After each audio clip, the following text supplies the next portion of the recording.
It's time for some straight talk. The big wireless companies charge a boatload for their superior network coverage. But guess what? Straight Talk uses the same cell towers but charges a lot less. Who knew? Well, now you do. And I do. So let's do something. It's time to switch to Straight Talk. Unlimited plans start as low as $35 a month on America's largest, most dependable networks. Straight Talk Wireless. Only at Walmart. Savings may vary. A month equals 30 days. Please refer always to the latest terms and conditions of service at straighttalk.com. As anyone who listens knows, math is not my strong suit. I hope somebody helped you with this. But with the help of a calculator and a whole lot of estimating, I believe we have done right around 14,000 hours of Mike and Mike. Going back to January of 2000, we have got 4 left to do, and we will make them count. Lots of memories, lots of thanks today, but also plenty of sports to get into as 2 teams flashed championship looks last night, the Steelers and the Celtics. A good night and should be a good morning. How are you, big fella? Everybody says that the math I've said, we've done about 4,000 shows together.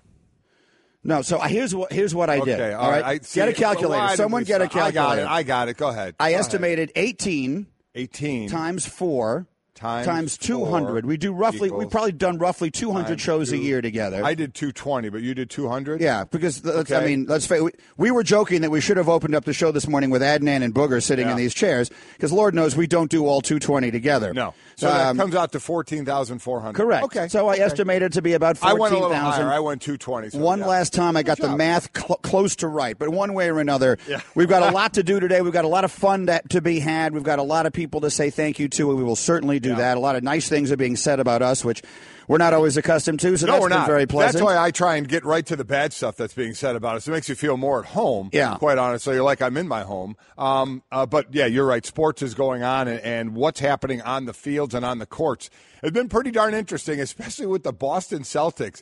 Gordon Hayward goes down, their $128 million man, teamed up with Kyrie Irving in Game 1, and you think, okay, well, they're going to wait a year until they do anything, and they are absolutely on fire. Yeah, coached by, I think, a guy who's not only is he the coach of the year in the NBA to this point, but he's the coach of the year in sports, and he's as good a coach as there is. We've got a lot to do, and why don't we start with that? Let's go off the top here, Mike, right away.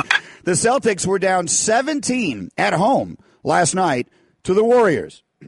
Came back and won. They've won 14 straight. Yeah, they have, and a lot being made of, especially if you ask Draymond Green about the free throws. The Boston Celtics got to the line 38 times. 38 times. And the Warriors got to the free throw line 19 times. It was Kyrie Irving. He was the one who outscored the Warriors in the last 5 minutes of the game himself. 11-10. And in this one, a sad note, Jaylen Brown, who's just this young phenom, he led the way with 22 points. But unfortunately, he had his best friend pass away. He almost didn't play in the game yesterday, but ended up playing and played very well as the team did. Steph Curry, meanwhile, held under 10 points for the first time in an awful long time. And who is loving this more than Kyrie Irving? Oh, without a doubt. Again, without a doubt. The proof will be in the pudding, and the pudding doesn't come till May. But for this moment, he's looking awfully good with the Cavaliers struggling and his team winning 14 straight. Steph Curry was asked after the game, but he thinks they're going to be back here in Boston for the championship. Yeah. And his response was, I heard the weather's nice there in June, or nice in June. We have it. We're going to play it coming up in just a few minutes. Meanwhile, the Rockets scored 90 points last night. In the first half. Against Phoenix. Unbelievable. Third team in the shot clock era that started in 54 to score at least 90 points in the first half of the game. They scored more points in the first half than 39 teams did in the entire game, including the Warriors, who just scored 88. Harden had 900 points in this game, or 46, I believe, is the correct number. Chris Paul came back, and just 21 minutes, he was back from that bruised thigh that he had. He had 11 points and 10 assists.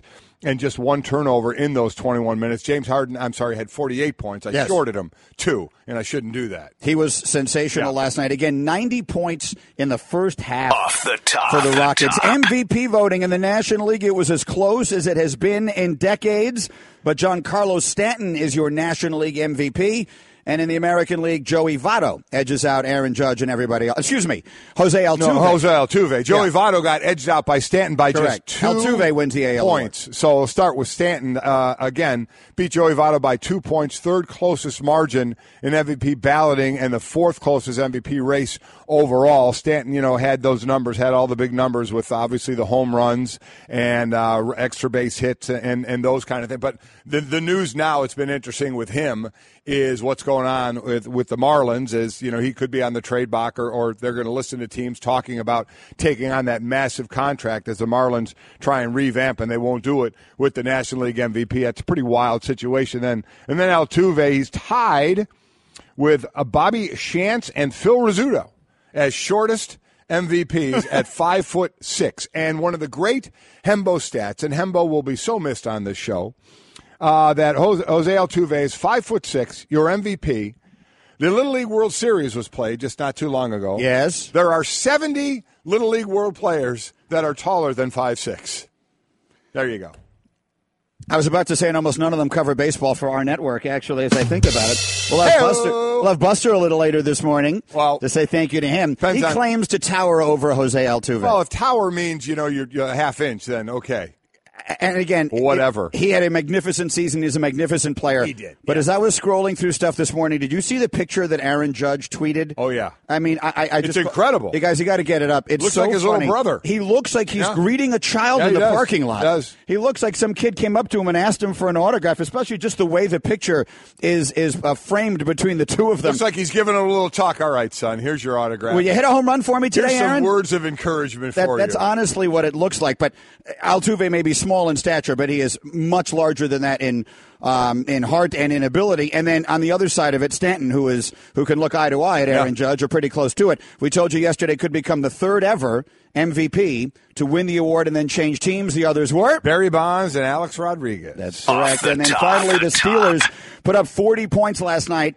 And if you had Antonio Brown on DraftKings, you wake up with a big smile on your face. While my son plays DraftKings, my son Mike with us, he's in some leagues and forgot he had Antonio Brown on his bench. Get out of here. Left him there. Lost out on those points. Oh, my That's what we like to call a really bad mistake. Most games with 100 receiving yards and at least 2 touchdowns in the last 5 seasons. Antonio Brown now has done it 9 times. Odell Beckham next with 6, tied with Jordy Nelson with 6. But Ben, is we talked yesterday, gave you the stats, has been money in prime time. And Marcus Mariota, who does not throw a lot of interceptions, threw 4 in the game. First time a Titans player has thrown 4 in a game since Steve McNair threw 4 in Week 6 in 2004. Mariota had 6 interceptions all season entering the game, through the 4 last night. Not a good night for them. And that is Off the Top with Mike and Mike. We're presented by Progressive Insurance. You can test drive Snapshot, see how much you could save before switching to Progressive. Visit progressive.com/snapshot. And let's start right there, because at least for the moment, until the weekend comes, the Steelers are alone atop the AFC standings. And it's been a strange year in Pittsburgh. For this traditionally very buttoned-up organization, there's been a lot of noise, if you will. And yet, through it all, here they are, 8-2, with a defense that's playing way better than it has the last couple of years, and an offense that has been sputtery along the way, but maybe now is starting to pick it up at the right time. And in the beginning of the second half last night, they looked unstoppable. Well, the thought process, the offense was probably going to pick it up. If you were going to bet on whether they were going to get to more of what we're used to seeing of them, I think a lot of people would have taken that bet. The offensive line, for the first time for the first time, I should say, in a long time, many games, had their original starting 5 on the offensive line. That's going to help, because that's a pretty good unit there. And then obviously you have the weapons that you have, though they didn't run well last night. They ran it 21 times for 65 yards. That's just a little over 3 yards per carry. Le'Veon Bell, not a big night running the ball, but Ben Roethlisberger threw it 45 times. And that's been such the turn, and you see the evolution of Ben Roethlisberger when he first got in the league. You didn't want him throwing out of the teens. You didn't want him throwing 20 to 25 times. Let the team's running game and let their defense win it for you. Well, we talked about their running game, and their defense is really coming along. But now Ben throwing the ball, when he's throwing it, usually good things are happening. A lot of that is because of Antonio Brown. And, that whole thing that went on with Martavis Bryant and him wanting to get out of there. Yeah. And should you trade him, and why, if he doesn't want to be there, trade him, see what you can get for him. And this is why you keep him. Not a big night. And again, it was Herm who broke down the targeting. Antonio Brown gets those 13 targets. Le'Veon Bell got 11 targets. Jesse James, the tight end, got 8. Juju Smith-Schuster got 8. And Bryant got 4. He caught 2 passes, and he averaged 15 yards per catch. He gets you yards per catch. He's going to get some in the end zone as well, and that's the reason you don't trade him, especially when you can do it in the offseason. He can be a big play guy for you. May not be a lot of targets compared to the other guys, but he still has that potential, and you want that in your hip pocket as you go forward. He also jumped on a fumble last night, so he made sort of a big play in the field. They will play the Patriots.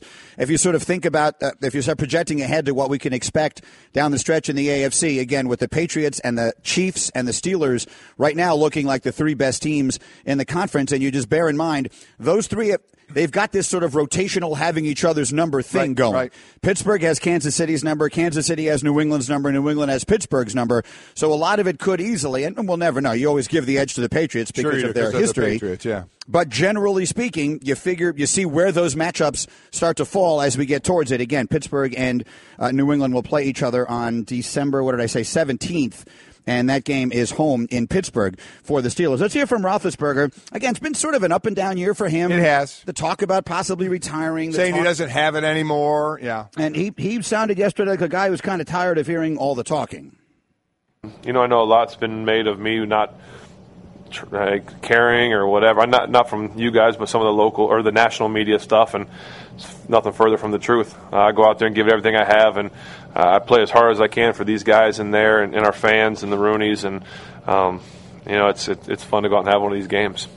Listen, I'm not saying media doesn't jump on some things, but you want people to stop talking about you like that, Ben, then stop saying what you're saying. Okay? Stop saying I might be retired. Well, everything. I might retire this year. We know he always talks about his injuries. Maybe I don't have it anymore. He said that. Nobody else said that. So people are going to jump on that. They're going to talk about it. So, that's something I'm not going to lie. I get a little tired of hearing when the athletes actually say something and it gets come back against them a little bit, and then it's like, oh, the media, why are they doing that? A little tired of that. Ben likes to talk, no doubt about it. But the bottom line is, they're an excellent team with him at quarterback. I think he's going to be playing still a couple of more years. I don't mind all the talking. Like I said, that he does. I'd rather not, but he does it, and we know that about him. And when the media makes something out of it, that's when I get, as I said, I get a little tired of it when he comes back at him for that. But he's an excellent player. And the bottom line is they're a great team when he's a quarterback. And I think he's going to be the quarterback there for a few more years, which because of that offense and that defense, which is a younger defense and coming along, is really they're going to be right in the mix for the next few years. If you watch them play week in, week out, it's very strange to say this about a team that is 8-2, but they've been sort of an enigmatic team to watch. I agree. As the year has gone on. If you watch their game in Indianapolis, for example, on Sunday, at halftime of that game, you would have thought the Steelers didn't even want to be there. They looked disinterested. Yeah. And then they came back and they found a way to win. And then last night, they just explode offensively. But you put your finger on the most important point. The Steelers, as everybody knows, have won 1 million Super Bowls, and every year they've won it, they've ranked no worse than 4th in total defense in those years. And even in the Ben Roethlisberger years, those were teams that were built primarily on Polamalu and James Harrison. All those. Well, the last few years, the defense has been bad. Yes, flat out bad. Yes, it has. They're not anymore. This defense is now ranked 3rd in the National Football League. You put that together with Roethlisberger, if that group gets hot at the right time, there's no reason this team can't win the Super Bowl. And it's all about clicking at the right time, which they're starting to do. It's always, we do it in November. How do you play in December? Can you play on the road? Can you play in the cold? This team can do all that. Ben can rifle the ball through bad weather, and he's got guys that can catch it, and they play good defense. Here's Damian Woody with his thoughts on that Steeler offense. You finally saw them, utilizing their weapons. I would have liked to see more touches with Le'Veon Bell, but, man, when you had that connection with Roethlisberger and Antonio Brown, see, he was unstoppable tonight. And obviously, he's one of the best wide receivers in the league. Can you hear me now? We can hear you. We can hear you, Antonio Brown. 13 targets, 10 catches. When you have that type of connection that Big Ben and Antonio Brown has, it's really hard to stop. This is the offense that we've been waiting to see for so long, and they seem like they've been in a lull. This is their first game this year. They scored over 30 points. Last year, they scored over 30 points in 3 of their first 5 games. And they certainly did it more than a few times after that as well. So this is a team that can light it up. And like we said, it's not where you start, it's where you finish. They're going to win that division. So it's all about how are you positioned when the playoffs start. And I think they're going to be in a pretty good position. And a lot has to do with that defense coming along the way it is. They also get a lot of rest coming up now. They get that little mini break that you get when you play the Thursday game. Now they play next Sunday night against the Packers in Pittsburgh. It obviously feels very winnable. Yeah. Then they go to Cincinnati on a Monday night. Then they get the Ravens. Then they get that big game with New England. And they finish up with at the Texans and then home against Cleveland. So they that's not finishing up, actually. There's a few more games after that. But that's their schedule going out. They're going to be sitting pretty well. Oh, yeah. I like the Steelers right now going forward right now. I'll be 1 year late on that pick. I picked them to win the Super Bowl last year. They'll get there this year. We're Mike and Mike. Let's do Forward Thinking. It's brought to you by Geico, where 15 minutes could save you 15% or more on car insurance. Visit them at geico.com or call 1-800-947-AUTO. Sunday, we've got a doubleheader in the NFL. We have Rams-Vikings, and the second game we have is Bengals-Broncos. The coverage starts noon Eastern on ESPN Radio. Rams-Vikings is a really interesting matchup. I was reading a piece on that yesterday. It's Jared Goff against Case Keenum. Remember, Keenum was the quarterback of the Rams last year when Goff looked like he wasn't ready to do anything. Goff said he learned a lot from him. His work ethic and such was very impressed with. But you got quarterback on quarterback. But the bottom line, it's the Goff and this offense against that Minnesota defense. Listen, the Minnesota defense they're a good offensive team, and Case Keenum has been playing well. But defensively is where they make their bones. That keeps them in games. And this is going to be a great test for them going up against that Ram offense. They've had the somewhat surprising ability to be a little explosive offensively, though. You see like Thielen and Diggs put up numbers. And Diggs together have been fantastic. I saw a stat on Thielen. Thielen is the only receiver in the NFL with 5 catches in every game this year. He's been consistent. Those of us who play the weekly fantasy last week. He's money every single week. And then Diggs has weeks where he goes crazy. And he was nicked for a little bit, but now he's back, couple weeks in, getting back to full strength. And they run it a little. Lost that, obviously, when they lost Dalvin Cook. And that O-line has been revamped and been doing a nice job. But really, Case Keenum, you talk about a backup quarterback, you want him to keep you afloat. Case Keenum has been doing a nice job for this year and possibly for what's going to come after this, because you don't know what that quarterback situation is going to be. Well, Mike Zimmer kind of left a little suspense at the beginning of this week. Will it be him? Will it be Bridgewater? Crazy to do. At some point this year, do you think Bridgewater gets the job? I don't know why he would. And not if things are going like this. There should be zero question. There shouldn't have been any question brought up after the last game when I'll announce the starter on Wednesday. To me, it should have been Case Keenum's a starter. How could you even think about going away from that and bringing in a guy who's coming off the unbelievably catastrophic injury that he came off of and hasn't played in so long, and then put him back out there when this team is playing well?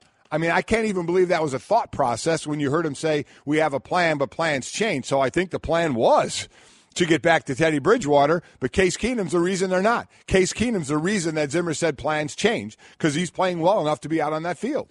It's an interesting scenario for the Vikings, short term and long, because the long term is all 3 of the quarterbacks on their rosters are free agent. Yeah, Bradford to me is not going to be there, and in my opinion, probably isn't even going to be in the league. I wouldn't take a chance. Even as a backup? No, I personally, I wouldn't. I mean, he's a guy. It's a shame, with the injuries, but he's not getting touched.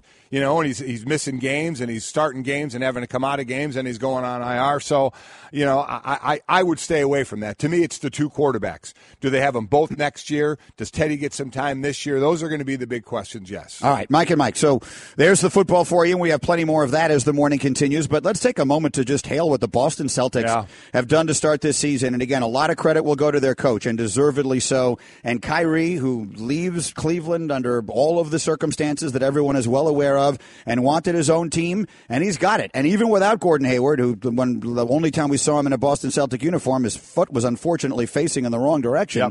They've got a lot of good players on that team. Irving is the center of it. They can score. They play really good defense, and they come from behind to beat Golden State last night to win their 14th They do, straight. And they shot horrifically bad. They shot 33%.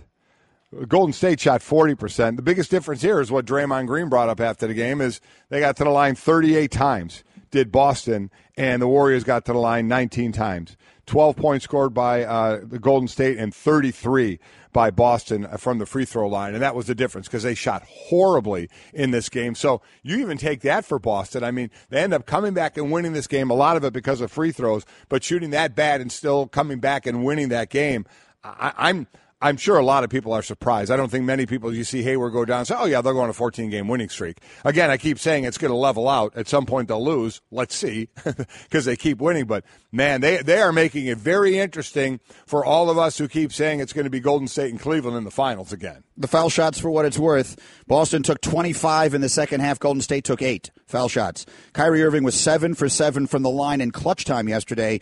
Golden State only made 5 foul shots in the entire second half. And then, as you mentioned, Steph Curry was asked afterwards about the possibility that instead of his annual visit to Cleveland in the Rock and Roll Hall of Fame, they might spend some time in Boston this June. Very, very likely, right? They're playing the best right now in the East, and obviously until they beat Cleveland, who's done it 3 years in a row, we'll see. But I heard the weather's great here in June, so we'll see. It is. The weather's about equal in Boston and Cleveland in June. So let me ask you this, because we won't be together for the run of this thing.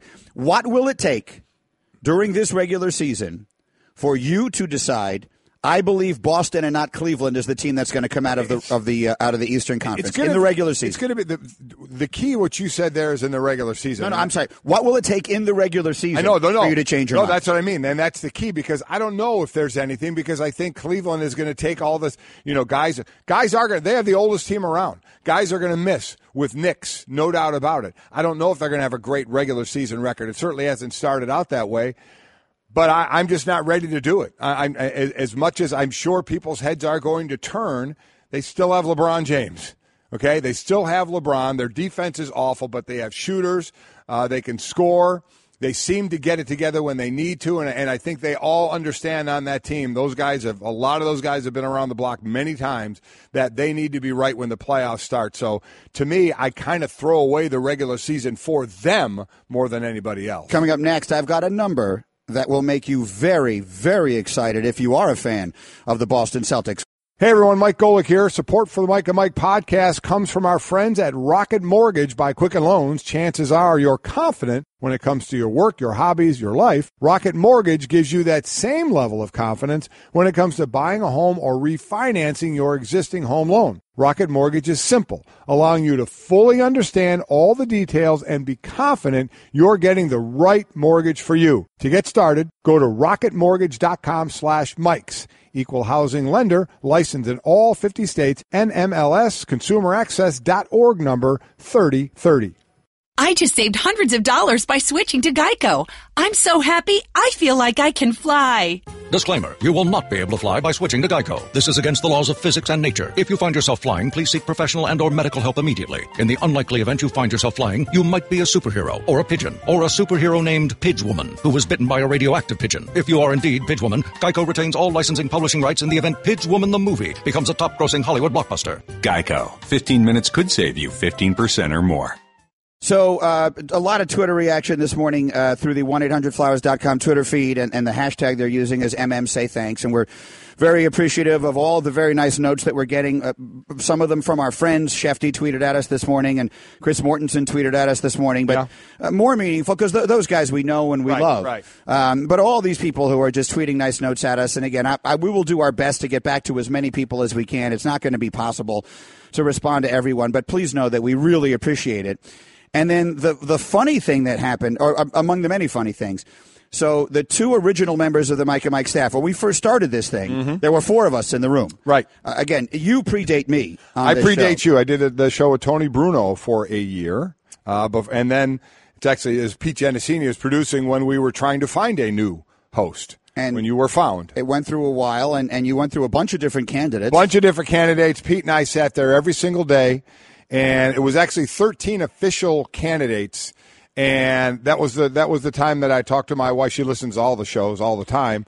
Would talk to her after the first segment of each of those, and she would either say, "Oh, this one's got potential," or she would be like, "Oh my God, you have 3 hours and 45 more minutes of this dreck."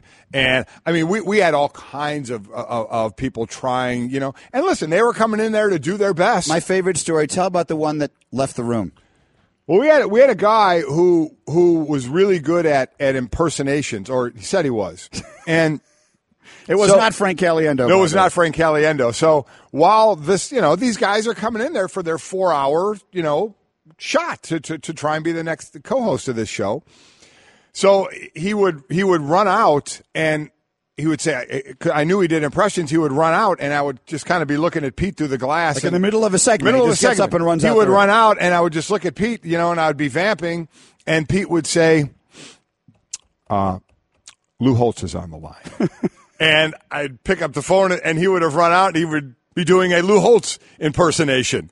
He did this like 3 or 4 times to where I think Pete finally told him, if you run out of the room again, don't come back in the room.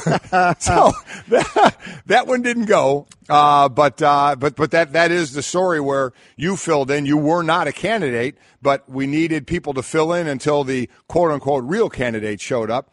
Greeny filled in the first time, said we looked like the number 10 because I was fat and he was skinny. I laughed, and 15 minutes into that, after the first segment, talked to my wife, and literally her quote, and this is a God's honest truth, her quote was, "He sounds kind of geeky, but he's the one."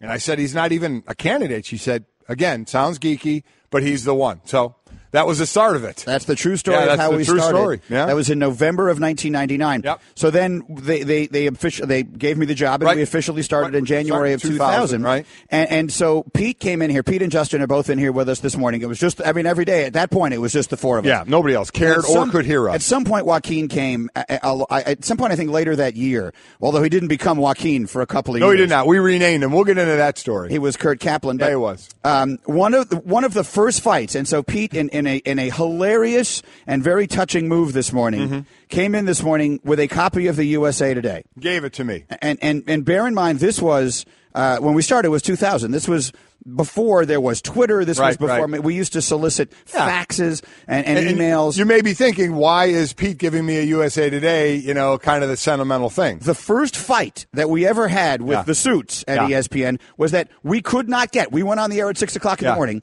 and they would deliver the newspapers, which is how we did our show prep. Basically, we'd sit there and read the USA Today. Right.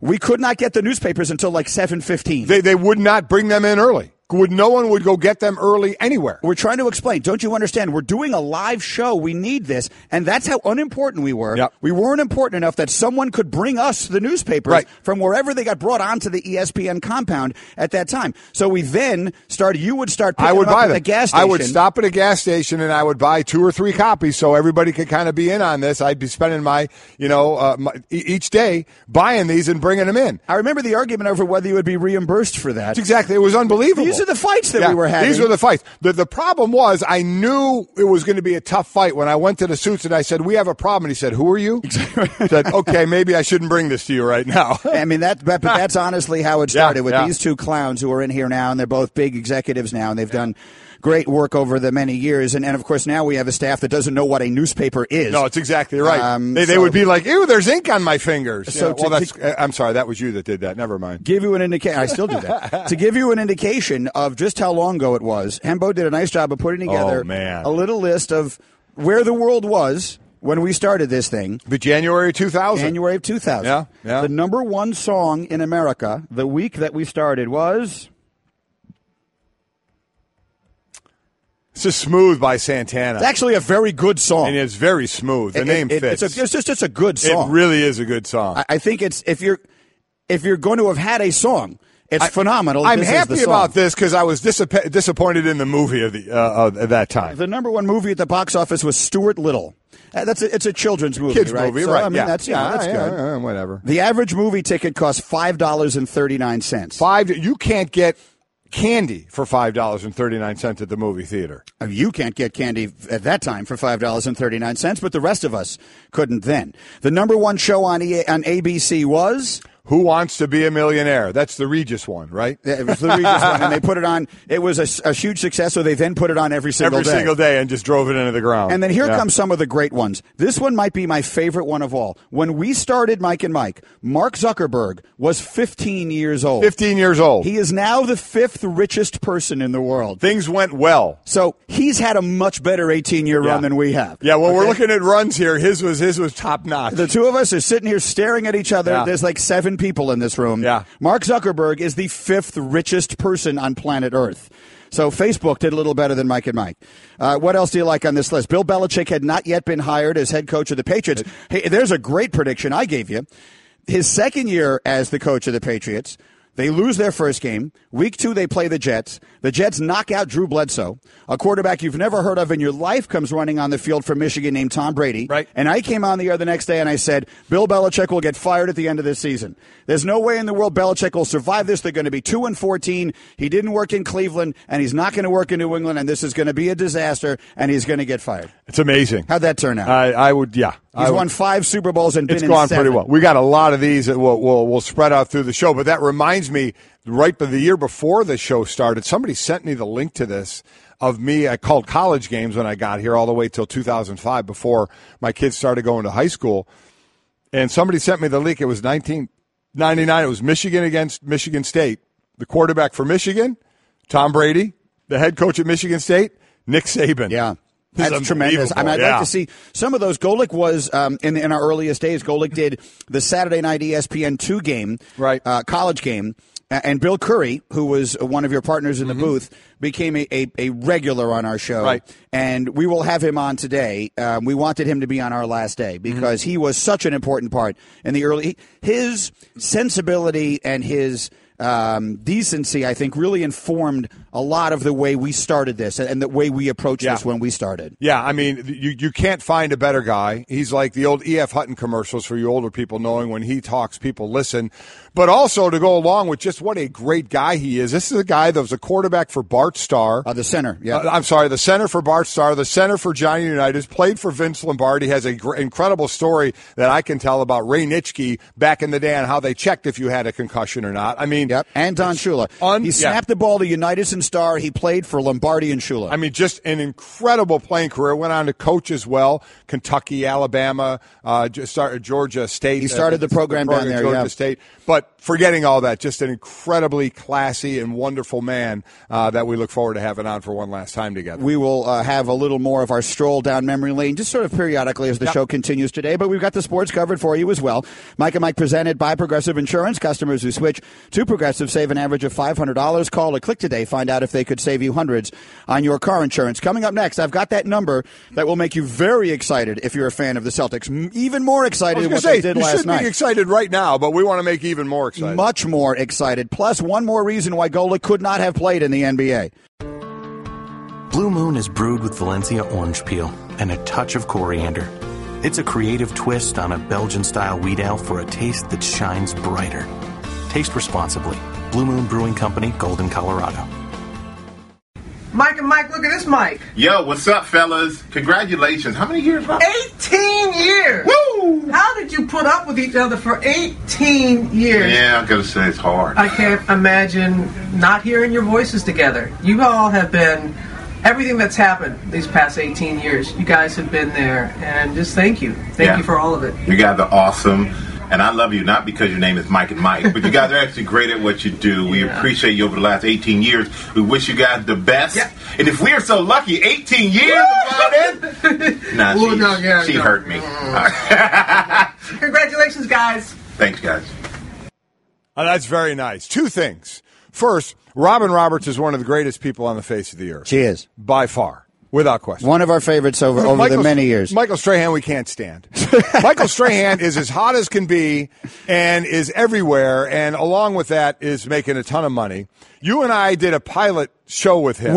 With him, where we were involved in it, and, Michael Strahan was hot then, and if it would have got picked up, we'd have basically ridden his coattails to, maybe a nice payday. Delightfully. But unfortunately, his schedule was too busy to do that. That's basically what happened. Show. Yeah. Michael Strahan chose other things. He did. He had so many options that were like, please, God, please do this, Michael. Over a show that we would have had a part of. Yes. But he is also a great guy. Oh, he's fantastic. And you know what I will remember the most about Michael? Robin, look, we could sit here and tell stories all day. Geez. Robin, everything from she was the one who first told the world I was a Jet fan on SportsCenter, and I thought it was going to be the end of my career, and who the heck knew this would all happen, to all the millions of wonderful memories that we have with Robin in New Orleans after Katrina and other things. But then Strahan, I remember him after Reggie White died. Mm-hmm. And I remember him coming with you, and you guys were at the funeral together. Right. And I still remember seeing that, and I remember how emotional that was. Yeah, that was obviously was very, very emotional. But I mean, what great people! They're great. Yeah, they really are. And let's see if they can last 18. Let's see if they can do 18 years. Thank you, Robin and Michael. Thank you very much. Appreciate that. It's time for Straight Talk, brought to you by Straight Talk Wireless. Best phones, best networks, no contract. All right, here's some Straight Talk for you. If you're a fan of the Boston Celtics, I got good news, and then I have much, much better news. The good news is you came from way behind to beat the Warriors last night, and you've won 14 straight. Here's the much, much better news. By average age, the Celtics are the third youngest team in the NBA.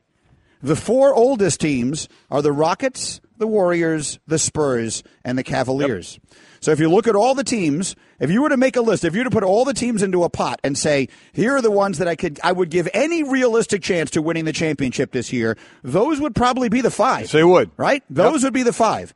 4 of them are the oldest teams in the NBA. And then there's the Celtics, whose average age is 24 years old. Listen, I said this at the time. What Danny Ainge is doing, he was getting, critiqued for some of the non-moves he was making. And I said, this guy, he's doing it right, man. He's got assets. He's using assets. He's building a team. They're doing all this without Gordon Hayward. And when he comes back, it's not like he's adding a ton of years to the age. He's, 27, 28? I think he's 28. So he's certainly in the prime of his career. So, I mean, they're doing it all right the way they are building. They're building to probably peak as those others that you mentioned, the older teams, are on their way down. Now, they're even doing it earlier than we thought. Again, this won't hold. Let's see where they level out to for the season and such. But, boy, they look fantastic right now. Fantastic. And everybody's going to look at them to say they're the young team that can knock off the old guys in Cleveland, and get to the championship. We'll have to wait and see, because just a different brand of ball from the regular season to the postseason on how the Cavaliers are going to treat it. So we'll have to wait and see on that. But I've been so impressed, obviously, with what they've done. And with that young talent last night, again, it was Jaylen Brown who led the way, and just what a young phenom he is. Straight Talk Wireless, nationwide coverage on America's largest and most dependable 4G LTE networks. You want me to take a little wind out of the sails of the people in Boston? Yeah, sure, why not? You want to know what a rumor is that's picking up a little steam? Okay. And it's probably nothing but that. Have you been hearing the LeBron to Philly rumors? Yes, I have. That would take a little steam. Because if you put LeBron there with Simmons and Embiid, and who knows what Fultz is going to turn into. Give you, yep. But even with those two, because Embiid is a budding. If Embiid is healthy, he is a superstar. He's not a budding anything. Without a doubt. And Simmons is better. You want to talk about the arrow? The arrow can't be any more up on a guy than it is on Ben Simmons. I'm not sure that when it all is said and done, he's going to be better. The better one. Yeah. And so see, and Fultz, he's got the shoulder out indefinitely. We'll wait and see. But again, that's a rite of passage in Philadelphia to miss your first year. So nothing new there. Now, there's going to be an entire revamping of the NBA power structure. Yes, there is. I was about to say, if you're LeBron, stay in the East. Why would you go out West? But who knows where everyone is going to be? Because at the end of this season, it feels like almost every good player in the NBA, or half of them, become free agents. Yeah. So everything could get moved around, and some of them might wind up in the East. You never know. But if you're LeBron, you've owned the East. Why not continue to set up shop in Philly with those young guys? Huh? That would be, and you think he gets some people to come along with him, some of the ancillary players to help along? They would have, from what I understand, if they move make one or two little tiny moves, like not big moves, small moves, they'd have room for 2 huge contracts. Yeah. LeBron and one more. That would be something, because, boy, we talk about the future bright in Boston, and I would say it's pretty darn bright in Philadelphia as well. So that brings us then to why Golic could not have played in the NBA. And well, Golic, there's a lot of reasons. As I've said many times, Golic, if you spend time with him, and of course I have, Mike is annoyingly good at everything. Like, Mike can sing, he can dance. We played tennis against each other. He had never picked up a tennis racket in his life. He almost beat me. You're just good at stuff. But you could not have been a basketball player, because you know what the new thing in basketball is? They're all becoming athletic, vegan. They're all becoming vegan. Kyrie Irving, plant-based diet. Damian Lillard, plant-based diet. They're all becoming vegan and saying they've never felt better in their lives. Whatever. And that, if nothing else, is an excuse to play one of my favorite sound bites in the history of the show. When Roger Clemens was being deposed in front of Congress, a hearing of his own request, mind you, and he was being asked about various different things while he was sitting up there. This moment, and we don't have the video of it, but the audio, it tells the entire story, is one of my absolute favorite moments that has happened in sports in all of our years. Have you ever been a vegetarian? I am not. Have you ever been a vegan? I'm sorry? A vegan. I don't know what that is. I'm sorry. Okay. And let me tell you what, if I was asked, I would have said the exact same thing. He didn't know what a vegan was. Now, this was a while ago, but it was still, I mean, that's vegetarian, vegan, a pescatarian, I think, is someone who just eats fish. Yeah, I mean, all these different things. But to your point, all these guys, man, it's TB12 and everywhere. You know, not actual TB12. Could you have done it? Could you have done it? I think if I played in this era and that was what was going on, I think I would have fallen in line to that. No donuts. Not a chance. Are there vegan donuts? Why am I even asking that? I wouldn't eat that. Never mind. No. Buster Olney, Bill Curry, Frank Caliendo, and more still to come. Stay there. I just saved hundreds of dollars by switching to Geico. I'm so happy, I feel like I can fly. Disclaimer, you will not be able to fly by switching to Geico. This is against the laws of physics and nature. If you find yourself flying, please seek professional and or medical help immediately. In the unlikely event you find yourself flying, you might be a superhero, or a pigeon, or a superhero named Pidgewoman, who was bitten by a radioactive pigeon. If you are indeed Pidgewoman, Geico retains all licensing publishing rights in the event Pidgewoman the movie becomes a top-grossing Hollywood blockbuster. Geico. 15 minutes could save you 15% or more.